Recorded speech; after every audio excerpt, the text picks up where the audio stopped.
Welcome to a special edition of Star Citizen Addicts Anonymous, and I am Nikki Batgirl D'Angelo. You'll not be sitting here and watching this wonderful race where I was actually able to kick some butt in an Avenger. Instead, you're going to hear a casual interview I had with Sandi Gardiner. I've made friends with her, and I think that she is just amazing, and she spent some time with me last week talking to me about the beginnings of Cloud Imperium Games and the funding campaign and how she kind of led Chris in a direction away from the traditional way of producing a game, in other words, going to publishers, and into the crowdfunding model. So I'm going to deliver that to you here in part 1 today, and Wednesday I'll be releasing part 2. I've already released this to my patrons on patreon.com/Batgirl. So you guys are going to be seeing it a little bit later, but at least you'll be able to see it in, well, not so long of an episode. So make sure you click the thumbs up button below if you like it. And with that said, let's jump right into the interview. And thank you so much for all the support you have all given me up until now. Welcome back to a special episode and segment of Star Citizen Addicts Anonymous. Today I'm going to be joined by Sandi Gardiner. We're going to talk a little bit about her beginnings at Cloud Imperium Games and how the game came to the point where it is now, especially the crowdfunding campaign. And the first thing I want to do is apologize to you for the last time you spent 35 minutes with me. You didn't get a chance to talk but 1 or 2 times, and then I lost all the audio. I'm so sorry. Well, it was pretty much silent for me anyway, but yeah, unfortunately we lost Chris's answers. I liked the little silent thing you did. I thought that was quite cool. No, thank you. What did Chris think of it? Yeah, he enjoyed it as well. He was like, oh, I guess the audio didn't work. I said, no, guess not. Is he really that just matter of fact sometimes? Yeah, he definitely is. Oh, God. Let me tell you, I got to the end of it. I was so happy. I kind of floated up the stairs out of my studio. When we were done, I spent some time with my kids. I woke up the next morning. My daughter's looking at me. She goes, why are you crying? I'm like, no audio. And she goes, well, there's got to be something you could do. And then somebody on the forum said, you know what? Just make it a silent movie. And for the next 2 days, I put that together. So it was good. Well, I guess cool. Yeah, thanks. I tried to remember your answers, but Chris talks a lot. Yeah. Do you remember what I asked him to do in the beginning of that video? Try and keep it short and sweet. Yeah, the first answer was 5.5 minutes. Yeah, it just doesn't. I would not be quiet. I would not shut him up. He is awesome. All right, so let's take the viewers back, and we've talked about these things. I went back to our original conversation from I think about 16 months ago, and we talked a little bit about these things. But that interview is more or less about you, about your beginnings, about how you got into the industry, and more or less it talked about your acting career, and that was pretty cool. But I want to take us back and ask you a couple questions. Like, first and foremost, let's find out, like, how did you meet Chris, and when did he first start talking about this type of endeavor that he wanted to take on? I first met Chris actually in 2003. I'm not sure if I've told this story before, but I was doing a master's in business in marketing, and in Australia there's only a couple of studios to work for, like Warner Brothers or Fox Studios, and I was actually working at Fox Studios as a director's assistant, and also on the other side of the camera in smaller roles in acting. And so I said to my girlfriends at the dinner table, because the Hollywood Producer's Guide is really thick, and I said, well, does anybody know a company starting with A? And my girlfriend said, yeah, I know this guy called Chris Roberts, and he owns this company called Ascendant Pictures. So it was around the corner from where we lived. And so I did my internship, reading scripts, writing coverage, and I didn't know anything about Chris. And to my shame, I didn't know anything about Wing Commander either. But Chris used to come past the front desk, and he'd like mumble something. I'd be like, what? And then he'd just like leave. I'd be like, okay, that's kind of weird. And he'd just like do that every morning. I'd be like, okay, this guy's kind of strange. And then I asked one of the other producers there. I said, well, what's his deal? I mean, he kind of doesn't speak very well. and which is kind of ironic, right? Because he talks forever and quite eloquently. So they said, well, you should look him up. He's actually a video gaming whiz kid. I said, oh, okay, maybe that explains it. So I looked up his past games and all of his stuff, and I was like, oh, that's really cool. And there happened to actually be an article about Wing Commander that I read, that I printed it out, and so I knocked on his door and I said, hey, yeah, Chris, look, I actually read up about you, and so I gave him this thing, and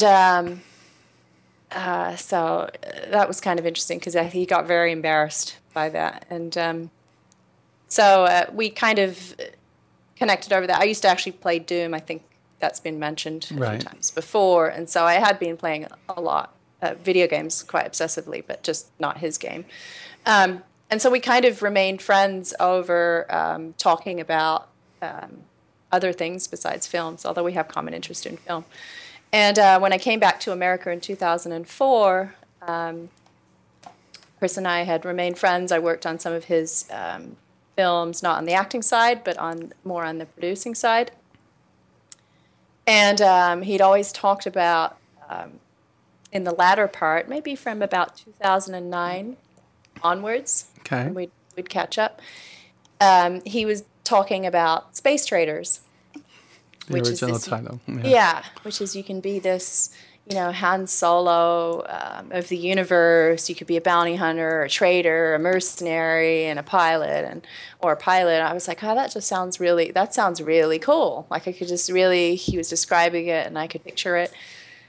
And time went on where I guess he was looking at doing it the traditional route. This was going on over until about 2010. So about a year and a half, he went around in the traditional route, and it was going to happen. But then they started wanting to take more of his, when you really get down to it, they want to take creative control and all sorts of. And I said to Chris, well, really, like, isn't you're the IP. It's not. If it's not for you, they can't replace you with somebody else. So what you're getting is just not like enough. So he was like, well, first, anyways, I need to build a prototype. So to show interest, if he wanted to then do like private investors.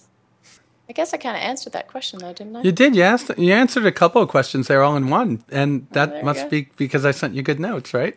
No, that was good. And a couple of the things that you went over, we have talked about before. Definitely your loving Doom when you were in college and stuff, and that's pretty cool how you went out there and learned about what Chris was about and brought that back to him to make that connection.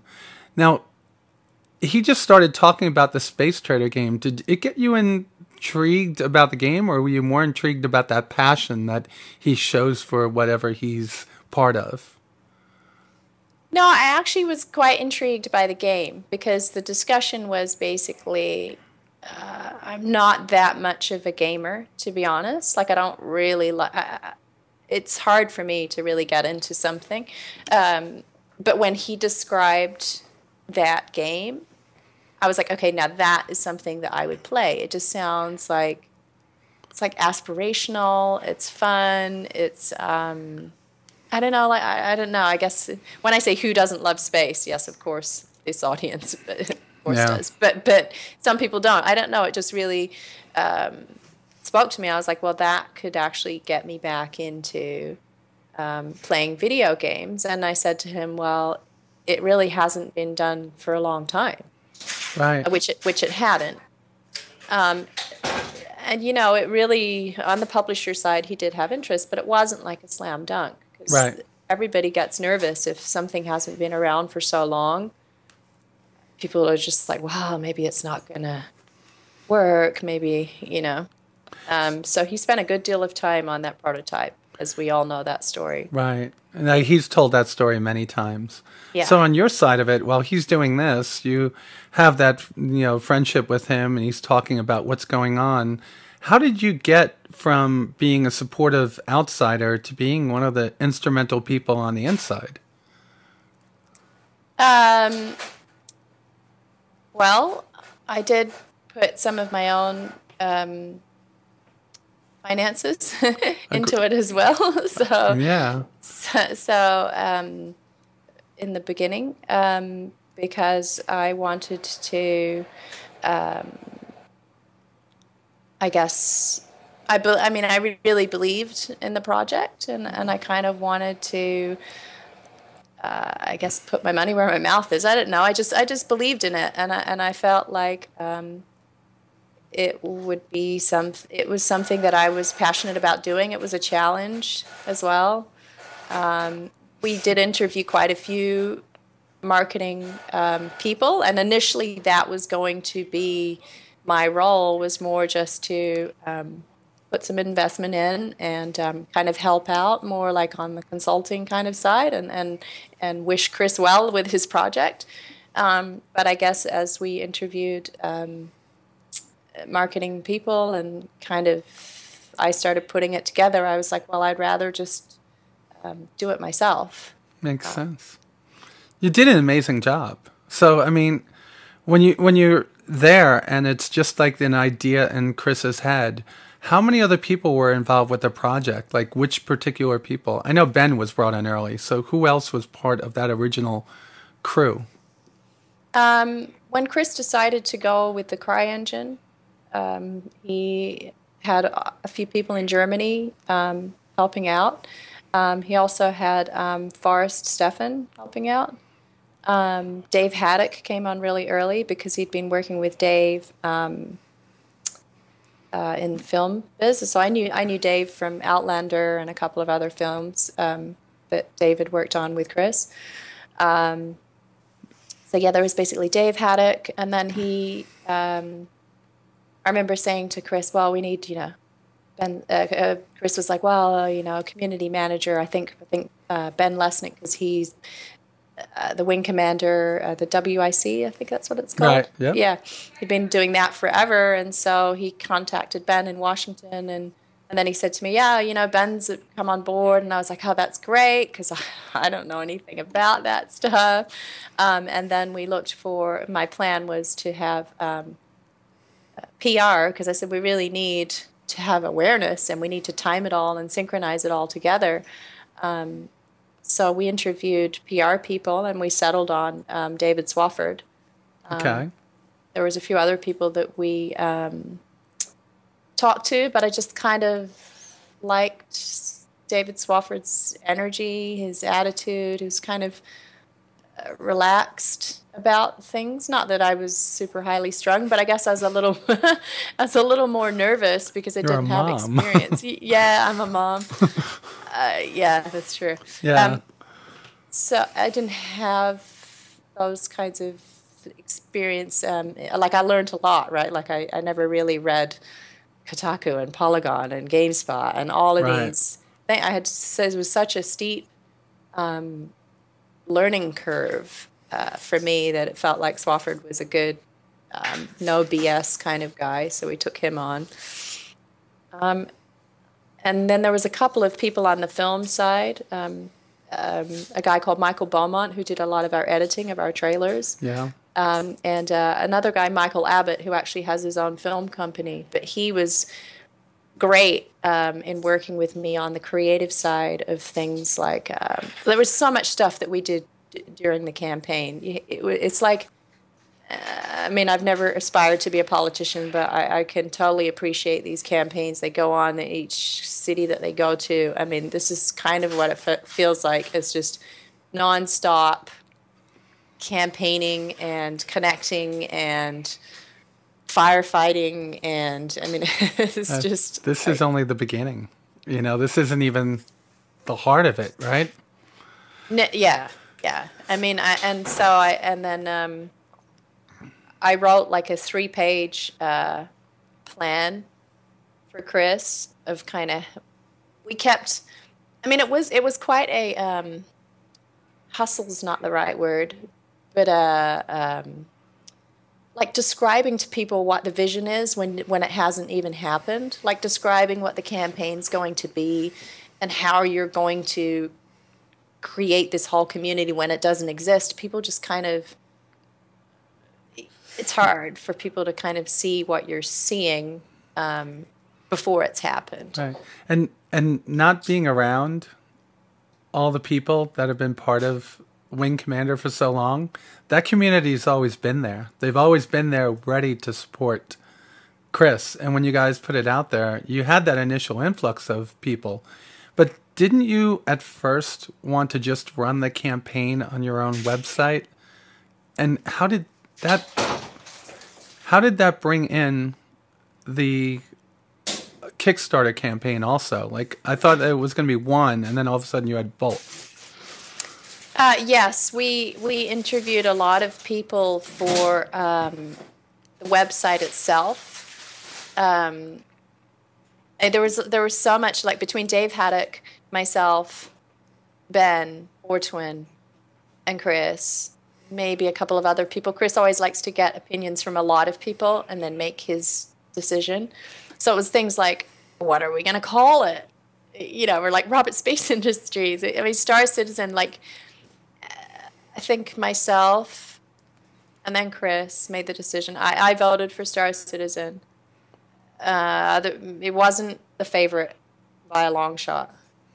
And it kind of grew on us. We knew it was the right name after the fact. But when we decided, I think maybe the night before, we were like, well, you know, you just, because you go through all of these names and then you have to look on the internet and you go, no, that one doesn't work because it's a, you know, Silicon Valley. It's a, what do you call it? One was a porn thing. It was just bad. It was bad. Okay, yeah. okay. There's all these different names that you come up with and you go, no, that doesn't work. Okay, no, that's not good. That one sounds like this.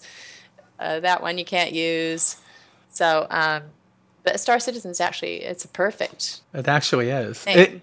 It cost me 3 months because I didn't know what it was at first. And Right. I've been such a devout follower of Chris. It happened at the absolute worst point of like the back to school period when we had new things going out. I can't talk about who I work for, but you know what I'm saying? Yeah. And when I heard the name and somebody said, you know, Chris Roberts is starting Roberts Space Industry, I'm like, oh, he's going to join Richard Branson in the race for space? What's going on? Some people think we make real spaceships. I mean, try explaining. I went home to my original town that I was born in Australia, and they're like, wait, he makes spaceships? I'm like, no, it's virtual spaceships. They're like, virtual spaceships? Wait, what? Like, how? You know, I'm just like, okay, forget it. But yeah, I mean, we always wanted to have, we'd looked at Kickstarter. We really wanted to have our own website because it was about the engagement, and we knew that we wanted to have a community where we could exchange ideas, have them be involved. Chris really loves modders. You know, modding was such a big part of a freelancer. Right. That we wanted everybody together, and Kickstarter is such a difficult interface for that. And you know, that was a whole new thing for me too. I had to look up. You know, Chris would just, of course, because he knows everybody in the gaming world. And so I'd be like, well, you know, give me all of these games to look at. So I had to do like so much homework. It really was quite a challenge and a lot of research. And we interviewed people to just do the website. And then I gave Chris this, I had this idea of binary code, you know, like how they do the matrix, the greens. Yes. Yeah. And so I said to Chris, it'd be really cool if we had like those numbers and it kind of went somewhere and it was like a number as the answer and people get in. This is like a little game. I mean, it ended up being kind of silly. It was just you had to type in 42, life, the universe, and everything. But it was a fun. That's good. Fun thing. And we wanted to do that underground teaser site because I was like, okay, I kind of want to get an idea of how many people, you know, care before we do your talk on October 10. I'm telling you, if I was around back then and I knew you, you would have known that this was going to be big. Because, Right. I obviously have that passion for things that Chris does. But it's also the community that, I mean, when you look at people playing Freelancer 10 years later and still running their own servers and modding it to keep playing something that he thought up, or, Good Old Games puts a weekend of Wing Commander series up and it sells like outrageous numbers, probably approaching what a Wing Commander sold originally. People love his stuff. They like what he does. And I expect you to be looking at 1 million within the first few months that the Squadron 42 campaign is out, if not a lot more. I mean, that's probably an understatement. Yeah, I was just talking to Ben today about getting more staff ready and having them kind of trained, because obviously when FPS is coming soon and Right. social module and all of these modules come online, like right now our community is quite nice, really. I mean, I see these comments on YouTube and there's just some, I just have to take it with a grain of salt. There's Sandy's this, Sandy's that, Ben's this, Ben's that. It's just like, People oh my comment, gosh. and they do it for the feeling of doing it, to try to generate more views on their site, right? To get more hits on their comments.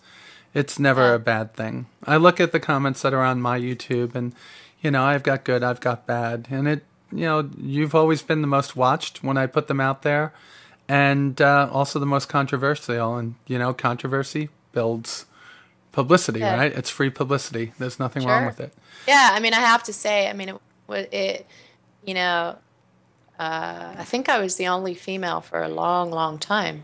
Like, literally the only female. Not because I didn't want to hire females, or not because we didn't want to hire females collectively. It just kind of turned out that way, and it just felt like most in the industry were male. I mean, the press tour that we organized for Chris, I think he left on the 1st of October, and he did San Francisco, New York, Germany, London. And I remember him calling me from Germany, and he said, "Oh, I think it's a good sign.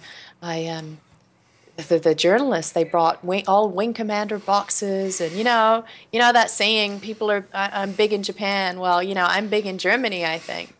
And I was like, "Oh, that's good. That's a good sign." And then I remember in London, because I was quite tight on the budget for the marketing campaign part, and Chris was in this shoebox place, broom closet, actually, in London. He said it was quite nice, but it was the broom closet. I remember calling them, saying, "How big is it?" It was literally under the stairwell, like Harry Potter style, with the door, and there's a bed in there. And he's from Manchester. He's used to that. Yeah, exactly. Though he grew up in LA. The press were like really, really excited, and that got me quite hopeful. So that we. Yeah. I'm wondering, like your job has evolved over the time that you started helping Chris to today, where you're vice president and co-founder. So how did, you fell into that role that you didn't expect to take, and you're talking about how much you had to learn. So crowdfunding campaign is done, and then you're looking at trying to take Star Citizen to where it is now. How did those ideas start filtering through you? Did other people at the over there all of a sudden become interested in Sandy and try to give you ideas, like Ben, or when Eric was with you, or other people? Or was it something that you had to do all on your own?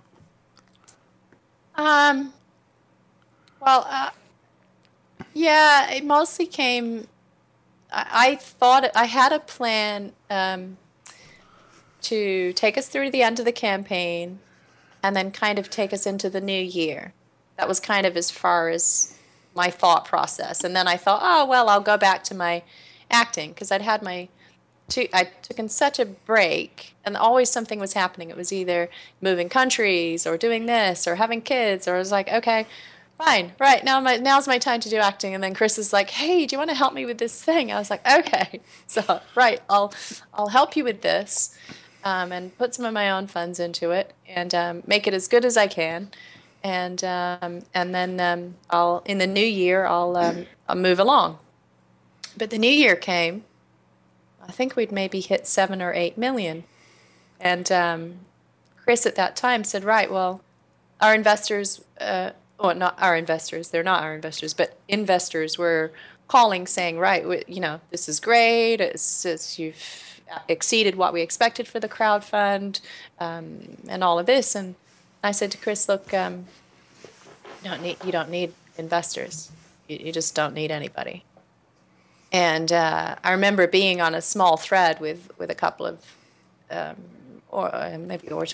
couple of people, and they were like, "Okay, you're crazy." And Chris is like outright just said to me, "You're crazy," because I said to him, "We can be at least 20 million by the end of the year." I said, "I can see it. I totally." Like, I had my January moment. I'm like, okay, I was going into acting, and then I'm like, no, I can totally see this roadmap. And January, I said, yeah, we can. And Chris is like, oh, no, you're crazy. I said, just give me a few months and you'll see that we can you could just do it completely yourself. You don't need to get any funding from anybody. Okay. And so at that point, the hanger module was something that we thought of then. That was me and Chris and one of Chris's friends. Actually, Michael Abbott can be credited for mentioning it. At that time, I actually nicknamed it Space Cribs. I said it'd be so cool if you could actually see somebody's crib hanger. And then Chris is like, yeah, we could. And I was like, yeah, you could do like a regular one and a deluxe one and like so this was in January. And then Chris is like, well, we could do it like all modular. It was just kind of this ideas sounding board that the two of us had, and we still do. And probably the other person who really I always go to would be Ben. Yeah. Because he's such in tune with the community, which I have grown over time. But Ben is definitely great with ideas, and also a great sounding board for, hey, what do you think about this? And I like it because he'll tell me if he thinks my idea sucks, which actually doesn't happen that often. Not to say that I'm amazing, but it actually doesn't happen that often. He usually builds on something to make it a better idea. Yeah. So. I always work better in an environment that has brutal honesty. Yeah, I mean, Ben's really good with that, and then Dave Haddock's like awesome. So if we have to have anything fictional, I mean, he's the most disciplined, prompt, efficient writer.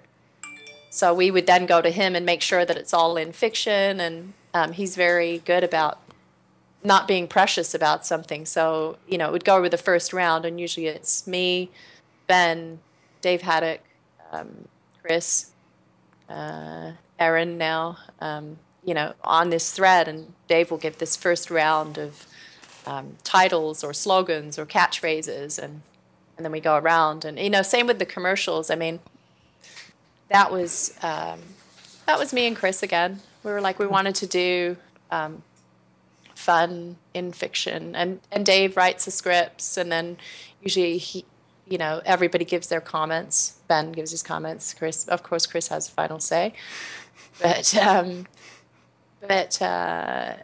it's good because he also likes to get the collaboration from us. I mean, and we come from different angles because I'm not such an avid gamer and don't have the history like Ben does or Chris does, or it gives a good angle to, okay, that just doesn't speak to me just as a person.